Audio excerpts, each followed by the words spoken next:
Hi moms, it's Jamerrill again, and today I wanted to share some real life survival mode tips for busy moms, because none of us like to find ourselves suddenly feeling like we're in survival mode. It's just all that we can possibly do to keep up and to get by every day. But the reality is that all of us, I don't care who we are or how much we have it together or think that we have it together or how much I think I have it together, those seasons and those times come. And so since I have had several survival mode times in my life, I just wanted to share again how I cope and how I deal with survival mode times. Where there's a lot of things going on that I can't be in total control of, I try to make that day the very best possible day and to try to get a handle on it as much as possible by, and I mentioned this in my video the other day, by starting with the whiteboard. So I go to my whiteboard, whatever hours I have to work with. Let's say I don't get to my whiteboard until 11 a.m. that morning and things have been wild in the morning and there's a lot going on that I can't exactly wrap my hands around and life circumstances coming at me. I write down on the whiteboard what I can do to redeem the day, what we have left to work with, what my goals are for that day. And for whatever reason, we just got back from a trip and there's trash bags full of clothes because we travel classy. We usually travel with trash bags. So there's trash bags full of clothes. And so we're going to have extra laundry and we need to go to the store. And maybe we have someone coming over and there's just a lot of life coming really quick. As soon as I can get to that whiteboard, again, let's say it's 11 a.m., I write down the priorities for that day to see what we can still get in. Now, that may not be a day where we're going to do a full-on sit down at the table with our books homeschool day. I might just chalk that up to, hey, it's a mental health day, we're recuperating, and these are the things we're going to get done.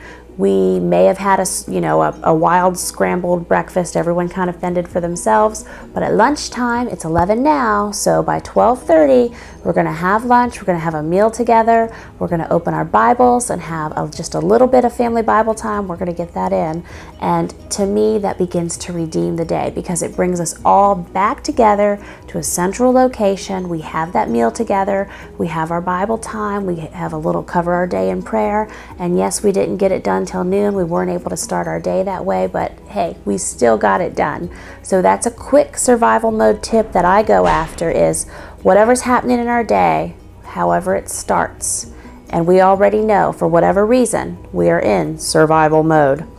I try to see when I can get us all together for a meal, and that stems from on the whiteboard, I'm writing out the things that have to still get done for that day and what can we still accomplish. I mean, this could even be during a time of sickness. Half the family is down for the count and I might be spending extra time and other family members might be spending extra time caring for those who are sick.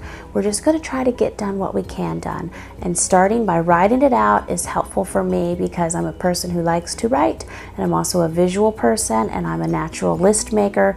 Giving myself total grace and giving yourself total grace when you are in a survival mode situation to know this is not how every day is, and even if it's a whole week, life does not consist of what happens just for this week.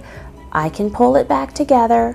I can get the family back into our habits and into our routines that make us run better, giving myself grace to know this too shall pass.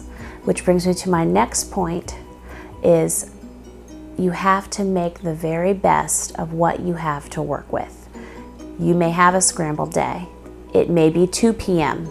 and you're like, okay, I really have to pull this day together.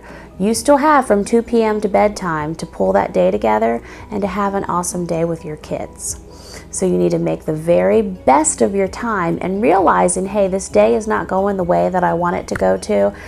This day is not going the way that I want it to go and it is feeling very scrambled, but I'm going to work to redeem the time that I have and make the best of this 6 or 7 hours I have left. And you have 6 or 7 hours left to focus on your family, focus on your children. You can still make it an excellent day. And you'll hear me mention this one a lot, but again, for those survival mode times, if we can't get to the table and get a full day of school done that particular day, well, but you know what we can do? You know what Jamerrill's going to say? We can read and snuggle. I can take a stack of books to the couch. We can sit down. The kids all have their Lego tubs. They can do Legos, or they can draw, or they can do some kind of quiet activity, and I can read to them, and they listen, and usually they end up begging me for more chapters. It's the classic read aloud model. They love me reading to them. We love the stories. We're engaged in the stories. And even if I feel that we have failed in other areas, if we can get that reading time in, that is a huge day redeemer. And we have had times, especially if we have some sickness in the house, I may read an entire chapter book to them in one day. I mean, we have read all of Old Yeller in a day. We've definitely done that. And it may be 8 hours of reading, but what an awesome memory for us all to just be, even if we're out and we're sick, hey, we did Old Yeller, and it was a great family time. Let me know what your tips are, what you would add. I'm sure I left out a lot, but those are my quick tips for when life is feeling crazy and it is total survival mode. In the description below, there's going to be a link to an article that'll probably have some more resources and goodies for you. I haven't written it yet, but I'm sure it's good, so you should click that link and check it out. Again, I will have a new video for you every Monday, Wednesday, and Friday. So also in the comments, please let me know what you want to hear more of. All my videos are not going to be me hiding out in the playroom with the rocking chair, but some of them are going to be, and I can just sit here and run my mouth during nap time about whatever you would like to hear. And I'll see you in the comments. Bye-bye.